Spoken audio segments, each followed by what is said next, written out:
Saudi अरब में बर्फबारी, क़यामत की एक और निशानी पूरी। बिस्मिल्लाहिर्रहमानिर्रहीम। अस्सलामु अलैकुम रहमतुल्लाहि व बरकातुहू। यकीनन तमाम तारीफ़ें अल्लाह के लिए हैं। हम उसी की तारीफ़ बयान करते हैं, उसी से मदद के तलबगार हैं। मैं गवाही देता हूँ कि अल्लाह के सिवा कोई भी माबूद बरहक नहीं और मोहम्मद सल्लल्लाहु अलैहि वसल्लम अल्लाह के बंदे और आखिरी नबी हैं। नाज़रीन, सऊदीया के अंदर अभी 2 दिन पहले जो बर्फबारी हुई है उसके मुतालिक काफ़ी बातें गर्दिश कर रही हैं कि आया ये क़यामत की निशानी है या ग्लोबल वार्मिंग की वजह से है। इसी से मुतालिक हमारी आज की वीडियो है। हम आपको सऊदीया में होने वाली हालिया बर्फबारी के मुतालिक बताएंगे, इसकी साइंसी और मजहबी वजूहात के मुतालिक भी बात करेंगे। इसके साथ साथ आपको ये भी बताएंगे कि आया यह हालात वाकई क़यामत की निशानी को जाहिर करते हैं या कुछ और। वीडियो में आगे चलने से पहले आपसे गुजारिश है कि वीडियो को स्किप किए बगैर आखिर तक ज़रूर देखिएगा और अगर आप हमारे चैनल पर नए हैं तो सबसे पहले हमारे चैनल को सब्सक्राइब कर लें। नाजरीन, सबसे पहले बात करते हैं सऊदी अरब का एक इलाका है जिसका नाम अल जौफ है। वहाँ के रेगिस्तान में बड़ी ज़बरदस्त बारिश हुई, तूफान आया और तूफान आने के बाद वहाँ पर ओले गिरे, गोया कि बर्फबारी हुई और ऐसी बर्फबारी हुई कि पूरा रेगिस्तान ढक चुका। नाज़रीन, अगर आप दुनिया की ज्योग्राफी को जानते हैं तो आपको मालूम होगा कि सऊदीया का इलाका रेगिस्तानी इलाका है और बहुत गर्म मुल्क है और ऐसे ऐसे वहाँ पर रेगिस्तान और चटियल पहाड़ हैं जिन पर दूर दूर तक कोई पेड़ पौधे का निशान नहीं है। लेकिन इस इलाके में ऐसी बर्फबारी होना और ऐसी बारिश होना और ऐसे ही जबरदस्त तूफान का आना, यह हर इंसान के लिए ताज्जुब की बात है। मौसमियाती तब्दीलियों की वजह से दुनिया के बेशतर ममालिक की तरह सऊदी अरब भी मुतासिर हो रहा है। सऊदी अरब समेत दीगर अरब ममालिक का शुमार सहराई और गर्म इलाकों में होता है, लेकिन सऊदी अरब में तेज बारिशें, ज़ालाबारी, आबशारें बनने, पहाड़ों और सहराओं में हरियाली भी रिकॉर्ड की जा चुकी है। इस हवाले से मुत्तहदा अरब इमारात के कौमी मरकज बराए मौसमियात का कहना है कि मौसम का ये गैर मामूली वाक़या बहीरा अरब में दर्जा हरारत के कम दबाव से पैदा हुआ। नाज़रीन, ये वाक़या इसलिए हैरत का बाइस है क्योंकि अरब खित्ते का दर्जा हरारत 55 डिग्री सेंटीग्रेड तक बढ़ जाता है, इसलिए ठंडक का अचानक उभरना वाकई हैरानकुन था। इस रुझान की वजह से सऊदी अरब और हमसाय ममालिक मुत्तहदा अरब इमारात में गरज चमक के साथ ओले और बारिश भी हुई। बर्फबारी के बाद सहराई इलाके अल जौफ का मंजर ही बदल गया, जिसे देखने के लिए शहरियों की बड़ी तादाद ने वहां का रुख किया। अल जौफ में बर्फबारी के बाद के मनाजिर की बहुत सी वीडियो सोशल मीडिया पर वायरल हुई, जिसके बाद इसके मुतालिक मुख्तलिफ किस्म की आरा ने सोशल मीडिया पर गर्दिश करना शुरू कर दिया। इन सब के मुतालिक ही हम अपनी आज की इस वीडियो में बात करेंगे। जो लोग मौसमियात से मुतालिक इल्म रखते हैं, उन लोगों का इस बारे में जो कहना है उसको हम पेश करने से पहले आपको बताते चलें कि सोशल मीडिया के ऊपर यानी ट्विटर, फेसबुक, यूट्यूब, इंस्टाग्राम और टिकटॉक के ऊपर लोग अलग अलग तरीकों की वीडियोस बना रहे हैं और बाज़ का कहना है कि यह क़यामत की निशानी है।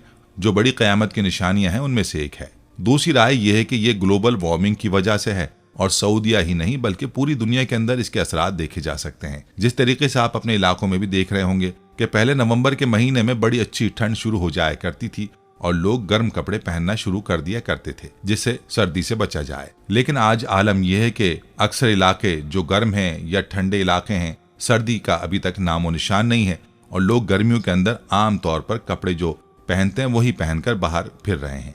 इससे मुतालिक लोगों की अलग अलग किस्म की राय है, लेकिन सऊदीया की एजेंसीज ने यह बात कही है कि आने वाले औकात में इससे और भी ज्यादा तूफान आ सकते हैं और ज्यादा बारिशें भी हो सकती हैं। इसलिए सऊदीया के अंदर कहा गया है कि जैसे ही आपको महसूस हो कि कोई तूफान आने वाला है या बारिश होने वाली है तो आपके लिए जरूरी है कि आप अपने घर के अंदर रहें। इस साल में दुनिया भर के मुख्तलिफ इलाकों में बल्कि एक लिहाज से सारे ही खित्तों में इंतहाई अजीब व गरीब और शदीद किस्म के मौसम देखने को मिल रहे हैं, जबकि गर्म और सहराई इलाके शदीद बारिशों और गैर मामूली सर्दी को बर्दाश्त करने पर मजबूर हैं। इन गैर मामूली कुदरती आफात की वजह से पूरी दुनिया का इकोसिस्टम बड़ी तेजी से बिगड़ रहा है और इंसानों के साथ साथ हमारी बायोडायवर्सिटी में मौजूद जानवर और हशरातुल अर्ज तक इनसे शदीद मुतासिर हो रहे हैं। ऐसा ही मंजरनामा पिछले कई दिनों से मुसलमानों के मुकद्दस तरीन मकाम सऊदी अरब के शहर मक्का में देखने को मिल रहा है, जहां पिछले कई दिन से मुसलसल बारिश जारी हैं और ये फ्लैश फ्लडिंग, अर्बन फ्लडिंग का रूप इख्तियार करके इस वक्त मक्का में मौजूद इंतजामी सूरत हाल को पूरी तरह से तहस नहस कर चुकी है। अब तक की इत्तलात के मुताबिक कई अफराद इस सैलाबी रैली की नजर हो चुके हैं। नाजरीन, हमने मौसमियाती तब्दीलियों के नुकसानात के मुतालिक काफी सुन रखा है, लेकिन अब ऐसे ऐसे मनाजिर सामने आ रहे हैं जो पहले न किसी कान ने सुने और न किसी आंख ने कभी देखे। बारिश ने बहुत ज्यादा तबाहियां मचाई और उसके बाद आसमानी बिजली किस तरह से घरों को, सड़क पर चलती गाड़ियों को और इंसानों को नुकसान पहुंचा रही है। इमारतों के परखचे उड़ रहे हैं, गाड़ियां जलकर राख हो रही हैं। ये सब आसमानी बिजली के गिरने से इन वीडियोस के अंदर देखा जा सकता है कि आसमानी बिजली जाजान में मौजूद एक घर पर गिरी, और उस घर को जब आप वीडियो में देखेंगे तो पता चलेगा कि इस आसमानी बिजली ने कितना नुकसान पहुंचाया। ये दीवारों का ये हाल कर रही हैं, तो फिर इसके बाद इंसानों का हाल मौसमी तब्दीलियों से क्या होगा। इसी तरह का एक हादसा सऊदी अरब में पिछले साल भी देखा गया कि मकामी शहरी ने एक वीडियो क्लिप सोशल मीडिया पर शेयर किया, जिसमें देखा जा सकता है कि आसमानी बिजली गिरने के बाद कई ऊंटों की लाशें सहरा में पड़ी हुई हैं, जबकि ट्रॉलर के टुकड़े टुकड़े नजर आ रहे हैं। जबरदस्त आंधी और बारिशों के दौरान ट्रॉलर ने कलाबाजियां खाईं और फिर ऊंटों समेत उलट गया। एक और गाड़ी को भी शदीद आंधी से नुकसान पहुंचा। इसके पीछे लोग यही कह रहे हैं कि ये मौसमियाती तब्दीलियों का असर है, जिसने न सिर्फ बारिशों को शदीद कर दिया है, बल्कि जितने भी कुदरत के निजाम में नजर आने वाली चीजें हैं वो तमाम ही तेज से तेज तर हो चुकी हैं। नाज़रीन, दुनिया भर में मौसमों की बिगड़ती हुई सूरत हाल, आलमी दर्जा हरारत में गैर मुतवक्के इजाफा और उसकी वजह से ग्लेशियर्स का गैर मुतवक्के अंदाज में पिघलना और पेशगोई से ज्यादा बारिशें होना, ये वो तमाम वजूहात हैं जिनकी वजह से दुनिया के मुख्तलिफ इलाके अब इस वक्त तकरीबन एक जैसी सूरत हाल का सामना कर रहे हैं। ये एक तबके की राय हमने आपके सामने पेश की। दूसरा एक तबका है जो कई सवाल उठा रहा है। उसमें एक सवाल ये भी है कि आया इस बारिश की वजह से इन चटियल रेगिस्तानों के अंदर कोई हरियाली पैदा होगी या नहीं।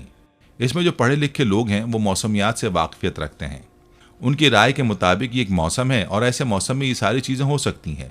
इसका असर रेगिस्तान के अंदर और उन इलाकों में कुछ पड़ने वाला नहीं है। लेकिन दूसरे तबके की राय यह है कि इस बारिश और तूफान और बहुत भारी तादाद के अंदर बर्फबारी जो हुई, इसका बहुत ही खतरनाक असर इन इलाकों के अंदर पड़ने वाला है और इससे ये भी हो सकता है कि इन इलाकों के अंदर हरियाली हो जाए और पेड़ पौधे उगाएं। इसके मुतालिक माहिरीन का ये भी कहना है कि यह भी कुछ अरसे तक सब एक एक्सट्रीम लेवल पर होने वाला है और वो एक्सट्रीम लेवल 2030 तक या इसके बाद शुरू होगा। दुनिया के अंदर जिस तरह मौसम बदल रहे हैं और मौसम अपने आप को अलग अलग महीनों के अंदर शिफ्ट कर रहे हैं, गर्मी बढ़ती चली जा रही है, सर्दी कम हो रही है, ये इसके अंदर एक तो ये दुनियावी लोगों ने अपनी राय रखी है। इनका ये कहना है कि ग्लोबल वार्मिंग की वजह से ये सब हो रहा है, लेकिन दूसरी तरफ मजहबी तबके की अलग अलग राय हैं। नाज़रीन, ये सब सूरत हाल हमारा ध्यान दूसरी तरफ भी ले जाती हैं। अल्लाह के रसूल सल्लल्लाहु अलैहि वसल्लम की एक और हदीस है कि क़यामत से पहले अरब दोबारा सरसब्ज हो जाएगा। मुस्लिम शरीफ, यानी पहले भी सरसब्ज था, क़यामत के करीब दोबारा हो जाएगा। याद रहे कि मक्का के करीब सहरा में से हाथी की बाक़ियात मिल चुकी हैं और हाथी इंतहाई सरसब्ज इलाके में होता है। अल्लाह अल्लाह, कौन सोच सकता है कि सरजमीन अरब के सहरा और खुश्क पहाड़ के जिन्हें अल्लाह ताला ने खुद हज़रत इब्राहीम अलैहिस्सलाम की ज़बान से बेआब व ग्याह वादी करार दिया, वो सब्जे से लहला उठेगी। चुनाचे पूरी दुनिया में ग्लोबल वार्मिंग और मौसमियाती तब्दीली के बाइस सऊदी अरब और इमारात में बारिशें शुरू हो चुकी हैं। इतने बारिशें और हवाएं के सैलाब आना शुरू हो गए हैं। मक्का और जद्दा में सैलाब आ चुके हैं। एक सैलाब चंद दिन पहले ही आया है जिसमें चंद अफराद लुक़्मा अजल बने। इस तब्दीली का नतीजा ये निकल रहा है कि अरब सरजमीन जैसे पहले ही जदीद टेक्नोलॉजी को काम में लाकर सरसब्ज बनाने की कोशिश की गई है, वो कुदरती मौसम की वजह से भी सरसब्ज बनने जा रही है। सऊदी अरब गंदुम में खुद कफील हो चुका है। अब वहाँ खुश्क पहाड़ों पर बर्फ की वजह से सब्जा उगना शुरू हो गया है। पहाड़ सब्ज होने लगे हैं। बारिशों की वजह से आखिरकार हुकूमत को डैम बनाना होंगे जिनसे पानी की नहरें निकलेंगी, हरियाली होगी, सब्जा मजीद होगा, फसलें लहलहाएंगी। यूं ये पेशगोई भी अपने तकमीली मराहिल से गुजरने जा रही है और जो मेरे हुजूर सल्लल्लाहु अलैहि वसल्लम ने फरमाया उसे हम अपनी आंखों से देखते जा रहे हैं। चाहे वो मौसमियाती तब्दीली हो या कुछ और, हम क़यामत की तरफ धकेले जा रहे हैं। इनमें बाज़ लोगों की राय यह है कि जिस तरीके से एक इंसान बूढ़ा होता है तो बुढ़ापे के साथ साथ बहुत सारी उसके अंदर बीमारियां पैदा हो जाती हैं। कैंसर हो जाता है, शुगर होना एक आम बात हो चुका है, निगाह कमज़ोर होने लगती है और बाज़ लोगों को सांस का मर्ज हो जाता है या ब्लड प्रेशर का मर्ज हो जाता है। अलगर्ज बहुत सारे ऐसे अमराज हैं जो उम्र के साथ साथ इंसान को लाक होते हैं और जब इंसान बूढ़ा होने लगता है तो कुदरती तौर पर उसे बहुत सी बीमारियां जकड़ लेती हैं। इसी तरीके से इस दीनी तबके का ये कहना है कि चूंकि दुनिया अपने आखिर को पहुंच रही है, क़यामत आने वाली है, दुनिया का इख्तिताम होने वाला है, इसलिए दुनिया अपने बुढ़ापे के वक्त में दाखिल हो चुकी है और जाहिर है कि जब दुनिया ख़त्म होने वाली है तो बहुत सी ऐसी चीज़ें हैं जो इंसानियत ने कभी नहीं देखी होंगी, वो अब पेश आएंगी। जिस तरीके से सर्दियाँ बहुत हुआ करती थीं और गर्मी भी होती थी, लेकिन अब मौसम अपने आप को बदल रहा है और मौसम ऐसा बदल रहा है कि गर्मियाँ बढ़ती चली जा रही हैं और सर्दियां घटती चली जा रही हैं और ये पूरी दुनिया के अंदर हो रहा है। जो ठंडे मौसम वाले इलाके हैं उनके अंदर भी ऐसा ही है। वहाँ पर भी जो पहले नवंबर या दिसंबर के शुरू में बर्फबारी हो जाया करती थी, वहाँ पर भी अभी सर्दियों का कोई नामो निशान नहीं। जैसे ही सूरज निकलता है तो वहाँ पर भी गर्मी हो जाती है। तो ये पूरी दुनिया के अंदर जो चीज़ें बदल रही हैं, जिस तरीके से लोगों के अंदर नई नई बीमारियां आ रही हैं, जितनी कसरत के साथ दुनिया के अंदर इस वक्त जलजले आ रहे हैं और बहुत सी चीज़ें इस दुनिया के अंदर वो रूनुमा हो रही हैं जो इंसान ने पहले कभी नहीं देखी। पहले दुनिया कितनी दूर थी कि दूसरे शहर में कोई चला गया तो वहाँ से खत लिख रहा है तो वो 2-3 हफ्ते के अंदर दूसरे के पास पैगाम पहुँच रहा है। कोई दूसरे मुल्क के अंदर है तो उसने वहाँ से कोई पैगाम अपने घर भेजना है या अपने किसी रिश्तेदार को पैगाम भेजना है तो वो पैगाम कई महीनों में वहाँ तक पहुँचता था। लेकिन आज सेकंड का भी आधा हिस्सा है, इससे भी कम हिस्से के अंदर आप अपनी बात को दुनिया के किसी भी हिस्से में पहुँचा देते हैं। गोया कि दुनिया एक विलेज बन चुकी है कि बस एकदम कोई भी बात आपके मुंह से निकले और वो पूरी दुनिया के अंदर पहुँच जाती है। दुनिया सुकड़ चुकी है, दुनिया लोगों के हाथों में आ चुकी है। तो बहुत सी ऐसी चीज़ें रूनुमा हो रही हैं जो इंसान ने कभी नहीं देखी। इसी तरीके से ये भी चीज़ है कि गर्म इलाकों के अंदर इस वक्त सर्दियां होना और वहां पर बर्फबारी का होना इससे पहले कभी नहीं देखा गया। इसी तरीके से दीनी तबके के यहाँ ये भी मिसाल पेश की जा रही कि जिस तरीके से हदीस के अंदर आता है कि अरब के अंदर हरियाली हो जाएगी, मक्कतुल मुकर्रमा के अंदर जो पहाड़ हैं उन पहाड़ों के अंदर कहीं भी हरियाली का नामो निशान नहीं था, वहां पे कोई पौधा उग सकता है। इन चटियल मैदानों या इन चटियल पहाड़ों में आज आप हरियाली देख सकते हैं। आपके पास वीडियो भी पहुंच चुकी होंगी, आपने देखी होंगी, फोटोज भी देखे होंगे और हमने भी एक वीडियो इसके ऊपर बनाई थी। इस वक्त मक्कतुल मुकर्रमा के अंदर अल्लाह सुब्हान ताला हर किसी को वहां पहुंचाए और वहां पर पहुंचने का शर्फ हासिल हो। अल्लाह सुब्हान ताला हमें भी बार बार नसीब फरमाए और पूरी दुनिया के जितने भी लोग हैं, इंसान हैं, मुसलमान हैं, उन सबको वहां पर पहुंचने की और वहां पर हाजिरी देने का शर्फ नसीब फरमाए। जो लोग इस्लाम से मुस्तफीद नहीं हैं, अल्लाह ताला उन्हें इस्लाम की नेमत से नवाजे। तो वहाँ पर जाकर आप अपनी आंखों से देखेंगे कि उन काले पहाड़ों के अंदर बड़ी ज़बरदस्त किस्म की हरियाली है और देखकर अजीब सा महसूस होता है कि वो पहाड़ काले, जहाँ पर सब्ज़ा नाम का कोई निशान नहीं था, वहाँ पर इस वक्त हरियाली है। इसी तरीके से बाज़ अहादीस में ये भी आता है कि मक्कतुल मुकर्रमा के हिजाज के पहाड़ जो हैं वो खोखले हो जाएंगे। आज देखिए वहाँ पर मक्कतुल मुकर्रमा के अंदर सुरंगें खोदी गईं। सुरंगों को जब खोदा गया तो जाहिर है कि वो पहाड़ अब ठोस तो नहीं रहा, वो अब खोखला हो चुका है। इसी तरह हदीस में एक और पेशगोई की गई थी कि कुर्ब क़यामत के ज़माने में कि अरब बद्दू बुलंद बाला इमारत तामीर करेंगे। हज़रत अबू हुरैरा रज़ियल्लाहु ताला अन्हु कहते हैं कि रसूलुल्लाह सल्लल्लाहु अलैहि वसल्लम एक रोज़ लोगों के पास बाहर बैठे हुए थे। कितने में एक शख्स आपके पास आया। उसने अर्ज़ किया, अल्लाह के रसूल, क़यामत कब आएगी? आप सल्लल्लाहु अलैहि वसल्लम ने फरमाया, जिससे सवाल किया गया है वो सवाल करने वाले से ज़्यादा नहीं जानता, लेकिन मैं तुम्हें क़यामत की निशानियां बता देता हूँ। जब लौंडी अपने मालिका को जने तो ये क़यामत की निशानियों में से है, और जब नंगे पाँव नंगे बदन लोग लोगों के सरदार बन जाएं तो ये भी उसकी निशानियों में से है, और जब बकरियां चराने वाले आलीशान इमारतों पर फ़ख्र करने लग जाएं तो ये भी उसकी निशानियों में है। और क़यामत का इल्म उन 5 बातों में से है जिन्हें अल्लाह के अलावा कोई नहीं जानता। फिर रसूलुल्लाह सल्लल्लाहु अलैहि वसल्लम ने ये आयत तिलावत फरमाई, अल्लाह ही को मालूम है कि क़यामत कब होगी, वही बारिश नाजिल करता है, वही जानता है कि माँ के पेट में क्या है। एक और हदीस के अल्फाज हैं कि नबी अकरम सल्लल्लाहु अलैहि वसल्लम ने फरमाया था, बकरियां चराने वालों का बड़ी बड़ी इमारतें तामीर करना क़यामत की निशानियों में से है। मुस्लिम। और आज ये पेशगोई हकीकत का रूप धार चुकी है। दुबई के बुर्ज खलीफा के बाद अब सऊदी अरब में नियोम नामी शहर की तामीर का मंसूबा ज़ेर गौर है। खबरों में ये सामने आया है कि मुत्तहिदा अरब इमारात की हुकूमत दुबई में बुर्ज खलीफा से भी बुलंद व बाला इमारत तामीर कर रही है। इमारत का मंसूबा तैयार कर लिया गया है। इस मंसूबे पर $1 अरब खर्च होंगे।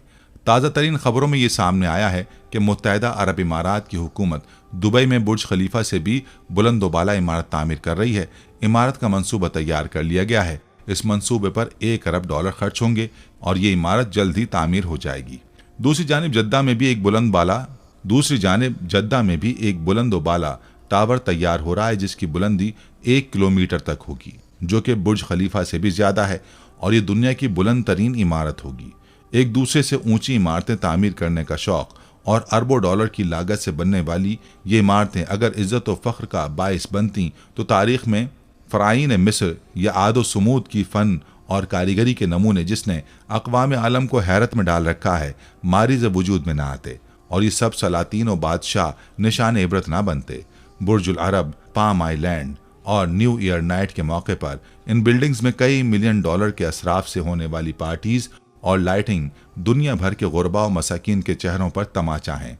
वहाँ कुरान उसूल के मुताबिक शैतान के भाई बनकर रहमत इलाही से अपने आप को दूर करना बड़ा सबब भी है। हर अक्लमंद इंसान ये सोच सकता है यही रकूम अगर जहालत के खिलाफ और मुस्लिम उम्मा की तामीर में लगा दी जाए तो आने वाली नस्लें अपने उन आबाओं को दुआओं और मोहब्बतों से याद रखकर दुआ गो होंगी।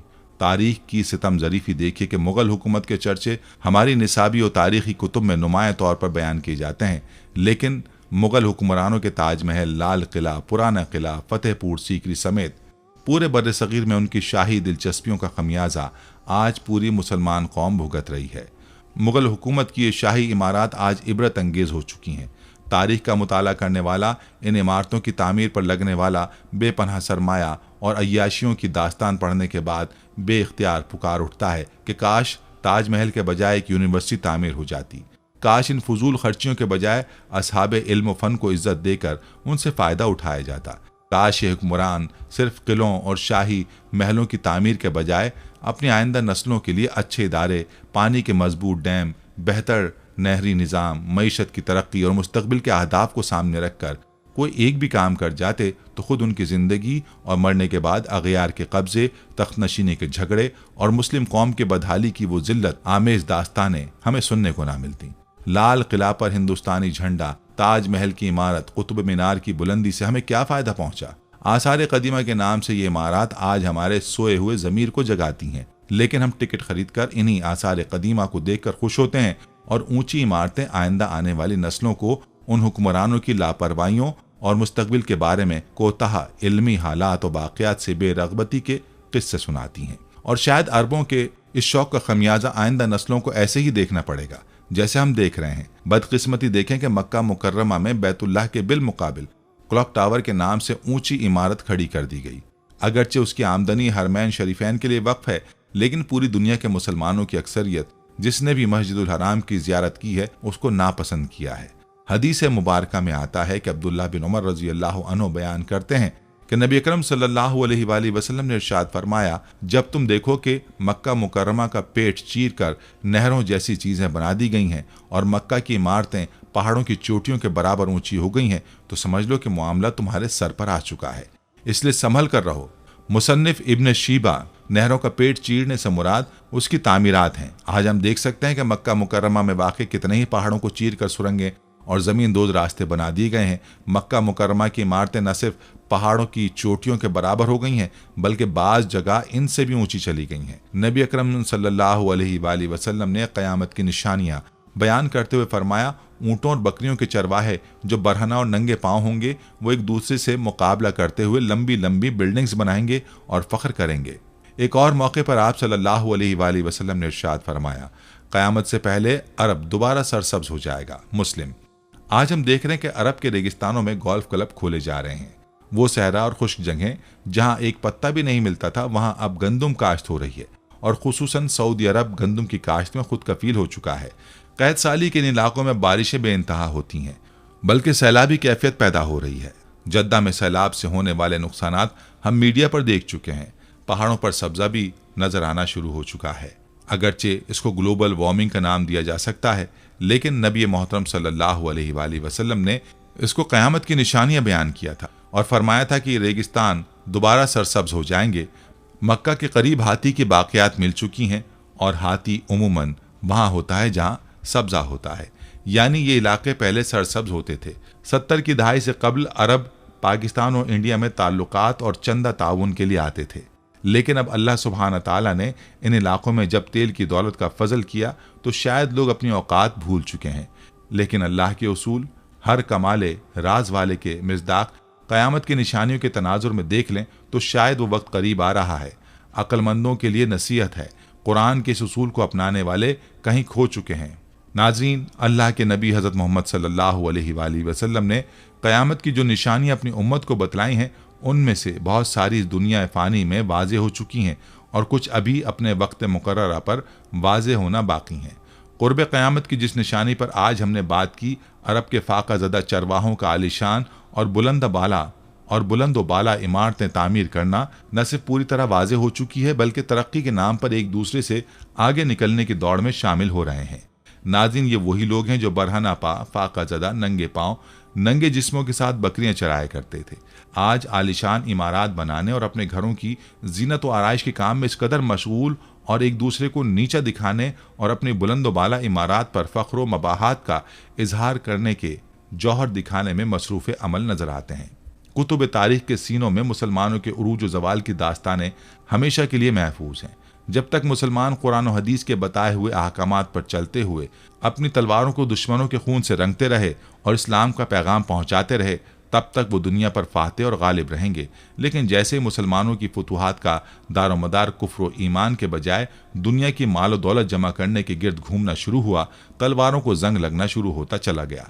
लोग जज्बा ईमानी से खाली होकर आंखों में बेगैरती, बेहिसी और बेशर्मी का खंजर लिए लोगों की कब्रों पर बुलंद बाला इमारात बनाते चले गए। एक रिवायत के मुताबिक हज़रत जिब्रील अमीन नबी करीम सल्लल्लाहु अलैहि वसल्लम की खिदमत में हाजिर हुए और आप सल्लल्लाहु अलैहि वसल्लम से इस्लाम, ईमान, एहसान और फिर क़यामत के बारे में सवाल किया, तो आप सल्लल्लाहु अलैहि वसल्लम ने उन्हें क़यामत की अलामात के बारे में मुत्तला करते हुए फरमाया, ये कि लौंडी अपनी मालिका को जन्म देगी और तू देखेगा कि बरहना पा, नंगे बदन, फाका ज़दा चरवाहे इस कदर दौलतमंद हो जाएंगे कि बुलंद बाला इमारतों के बनाने में एक दूसरे के साथ मुकाबला करेंगे। इसी तरह ये बात एक और दूसरी रिवायत में बयान की गई है, जब तू बरहना पा, भूखे और फाका कशों को लोगों का सरदार बनते देखे तो समझ लेना कि यह क़यामत के आसार और अलामात में से है। आप सल्लल्लाहु अलैहि वसल्लम से पूछा गया, या रसूल अल्लाह, ये भूखे, नंगे और फाका कश बकरियों वाले कौन लोग होंगे? तो आप सल्लल्लाहु अलैहि वसल्लम ने फरमाया, अरब। नाज़रीन, घर बनाना, इमारतें तामीर करना और उन्हें बुलंदी तक ले जाना कोई हराम काम नहीं। इस्लाम ने किसी किस्म की कोई शर्त आयद नहीं की और ना ही पाबंदी आयद की, खुसूसन जब इनमें तिजारती फ़वाइद हों। गर्ज ये कि इन तामीरात को महज फ़ख्र व गुरूर और तकब्बुर के लिए तामीर ना किया गया हो। इमारात की तामीर में ज़्यादती दो तरह से हो सकती हैं। एक ये कि इमारत कई कई मंजिलें बनाकर बेतहाशा बुलंद करना, और दूसरा उन्हें खूब सजाना, मजबूत करना, मुनक्कश करना, वसी करना। इनमें कसरत से मजालिस और मुल्हिका इमारात बनाना, ये सब कुछ मौजूदा ज़माने में अमर वाक़या के तौर पर मौजूद है। बिल्कुल वैसे जैसे कि हम आजकल अपनी मस्जिदों को देख लें। लोग ईमान से तो खाली हो गए हैं, लेकिन मसाजिद खूबसूरत, मुनक्कश, वसी हो गई हैं, जबकि लोगों के पास अम्वाल की कसरत हो चुकी है और लोगों पर दुनिया के दरवाजे खोल दिए गए हैं। आजकल लोग इस कदर मसरूफ़ हैं कि इर्द गिर्द के लोगों का पता ही नहीं कि शायद उनको एक वक्त का खाना भी मुयस्सर है या नहीं। सिला रहमी के बजाय क़ता रहमी बढ़ती चली जा रही है।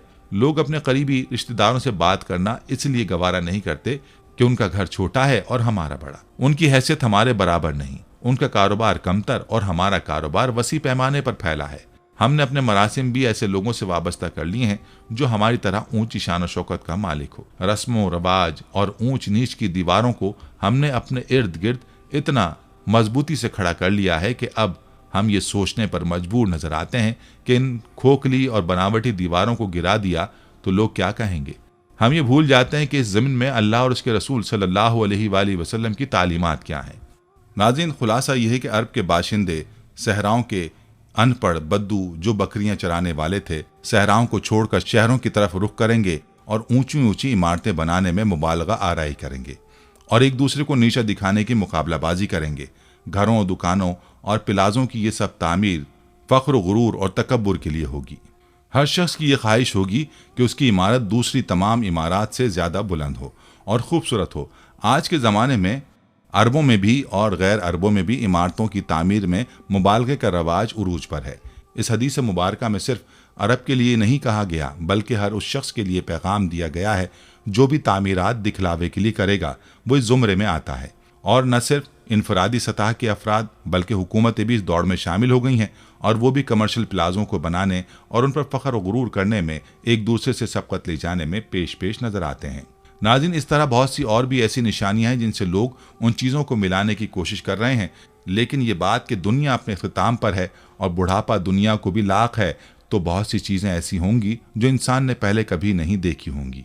अल्लाह सुब्हान ताला हम सबको कुरान और सुन्नत पर अमल करने की तौफीक अता फरमाए और जो दुनिया के अंदर जो चीज़ें रूनुमा हो चुकी हैं या होने वाली क़यामत की निशानियां हैं और जो हमारे नबी सल्लल्लाहु अलैहि वसल्लम ने बताई हैं, उन सब चीज़ों को सामने रखते हुए अल्लाह सुब्हान ताला इस दौर के फितनों से हमारी हिफाजत फरमाए और वो हम सबको कुरान और सुन्नत के ऊपर सही मानों में अमल करने की तौफीक अता फरमाए। आमीन सुम्मा आमीन।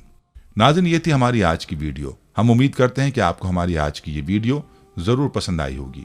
अगर आपको हमारी आज की ये वीडियो पसंद आई है तो आपसे गुजारिश करते हैं कि आप हमारे चैनल को ज़रूर सब्सक्राइब कर लें और साथ ही लगे बेल के बटन को भी प्रेस कर लें ताकि आपके पास हमारी आने वाली मज़ीद मालूमाती वीडियोज़ का नोटिफिकेशन बर वक्त मिलता रहे। सब्सक्राइब के साथ साथ हमारी वीडियोज़ को लाइक भी करें और अपनी कीमती राय का इजहार कमेंट्स में ज़रूर करें। कमेंट्स में आप अपने सवालात भी हम तक पहुँचा सकते हैं। अल्लाह ताला आपको अपने हिफ्ज़ व अमान में रखे। आमीन। आखिर में प्यारे दोस्तों, हर वीडियो के इख्तिताम में हमने एक दुआ का सिलसिला शुरू किया हुआ है।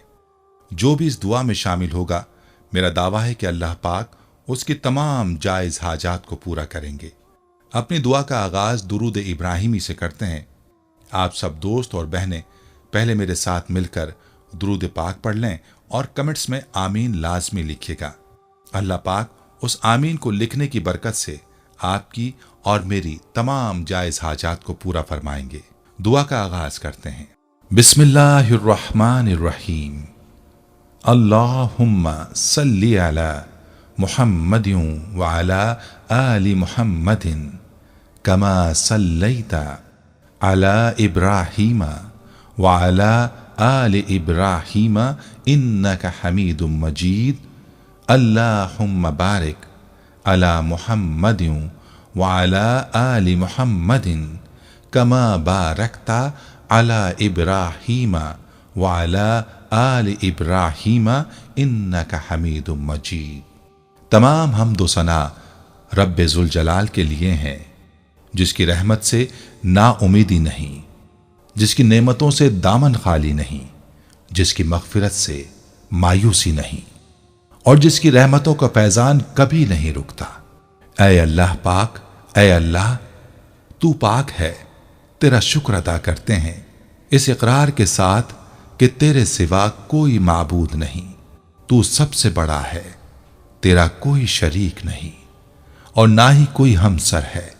ज़मीन व आसमान पर जितनी भी मखलूक़ात हैं, तू सबका मालिक है और तू ही सबका पालने वाला है। ऐ अल्लाह पाक, बिलाशुबा तू हमसे मोहब्बत करता है। यही वजह है कि तूने हमें ईमान की दौलत से नवाजा और हमें अपने महबूब सल्लल्लाहु अलैहि वसल्लम का उम्मती बनाया। या अल्लाह, अपने प्यारे हबीब पाक सल्लल्लाहु अलैहि वसल्लम के सदक़े हमारी जिंदगियों को पुरसुकून और आसान बना दे। या इलाही, हम सब के गुनाह मुआफ़ फरमा दे, हम सबको आबिद और सहर खेस बना दे, हम पर राज़े शौक़ आश्कार कर दे, हमें गुलामी मुस्तफ़ा सल्लल्लाहु अलैहि वसल्लम से सरफराज फरमा दे, हमारे दिलों की वीरान बस्ती को अपनी रहमत से आबाद कर दे और हमें उस रास्ते पर हमेशा कायम रख जो नबी पाक सल्लल्लाहु अलैहि वसल्लम ने बतलाया है। या अल्लाह पाक, हम सबको सच्चे दिल से तौबा करने की तौफीक अता फरमा दे। ऐ रब्बे रहीम, हम गुनाहों की दलदल में डूब गए हैं, हम बदकारियों की मस्तियों में गिर पड़े हैं, हम मायूसियों के अंधेरों में भटक रहे हैं, रहमत इलाही से खुद ही रूठ गए हैं। ऐ अल्लाह, हम निदामत के आंसुओं से ना आशना हैं, हम एक सच्ची तौबा के तलबगार हैं। ऐ अल्लाह पाक, अपनी रहमत से हमें वो सच्ची तौबा अता फरमा। ऐ परवरदिगार, हमें, हमारे वालिदैन को, हमारे अहल व अयाल को, हमारे आबा व अजदाद और हमारी आने वाली नस्लों को अपनी आफियत अता फरमा। हम सबको बेहिसाब रिज़्क़ अता फरमा, हम सबको हासिदों के हसद से बचा। दोनों जहानों के मालिक, जब हम थक जाएं तो हमें आराम पहुंचाना, जब मुश्किलें भर जाएं तो आसानी बन जाना, जब हम कमजोर पड़ जाएं तो हमारी ताकत बन जाना, जब हम दुख और तकलीफ में हों तो हमारा मरहम बन जाना, जब हम मायूस हो जाएं तो हमारा भरोसा और यकीन बन जाना, जब हम भूख से निढाल हो जाएं, तो तेरी याद ही हमारी ग़िज़ा बन जाए। जब हर तरफ बेचैनियां भर जाएं, तो ऐ पाक परवरदिगार हमारा सुकून बन जाना। जब हमारे अंदर मायूसी का अंधेरा भरने लगे तो उम्मीद की रोशनी बन जाना। जब हर चीज हमारे लिए नामुमकिन हो जाए तो हर चीज को अपने खास फजलो करम से मुमकिन बना देना। ऐ अर्ज़ो समा के मालिक, तू गफूर है, तू रहीम है, हम सब की तौबा कबूल करना। हमारे सगीरा कबीरा गुनाहों को धो दे, हमारे दिलों को हिदायत अता फरमा, हमारी जुबान को दुरुस्तगी और नरमी अता फरमा। हम सबको गुनाहों से बचा और नेक अमाल करने की तौफीक अता फरमा। ऐ अल्लाह, जिस तरह तू बारिश बरसाकर सूखी जमीन की प्यास बुझाता है, उसी तरह अपनी रहमत से हमारे दिलों को भी सैराब कर दे। बेशक तू बड़ा मेहरबान और निहायत रहम करने वाला है। ऐ परवरदिगार, हम सबको हर उस नेमत से सरफराज फरमा जिसमें हमारे लिए खैर व बरकत हो, इज्जत व वक़ार हो, राहत व सुकून हो, सेहत और तंदुरुस्ती हो, तरक्की हो, खुशहाली हो और दुनिया और आखिरत की भलाई हो। ऐ हमारे अल्लाह, हमारी जिंदगियों को मोहब्बत का उन्मान बना दे कि हम सबसे ज्यादा तुझसे मोहब्बत करें, तुझको फौकियत दें, तेरी इबादत करें, तेरा हुक्म माने, तेरे बताए हुए रास्ते पर चलते रहें यहां तक कि हमारी जिंदगी तमाम हो जाए और तू हमें अपने नूर से ढांप ले। वो नूर जो हमारे सीने को मुनव्वर कर दे, वो नूर जो कब्र को रोशन कर दे, वो नूर जो पुले सिरात पर रोशनी बन जाए। ऐ हमारे रब, हमको भी उन खुश नसीबों में शामिल फरमा जिनकी तौबा तू कबूल करता है, जिनके गुनाहों को तू अपने फजलो करम और रहमत से नेकियों में तब्दील करता है। या अल्लाह, हमारे पास कोई अमल नहीं है, हमें सिर्फ तेरी रहमत का आसरा है। ऐ परवरदिगार, हमें अपनी रहमत में ढांप ले। ऐ बुलंदियों के बादशाह, ऐ रब्बे कायनात, हमारे दिल और हमारे कदम अपनी रजा की तरफ फेर दे। आमीन।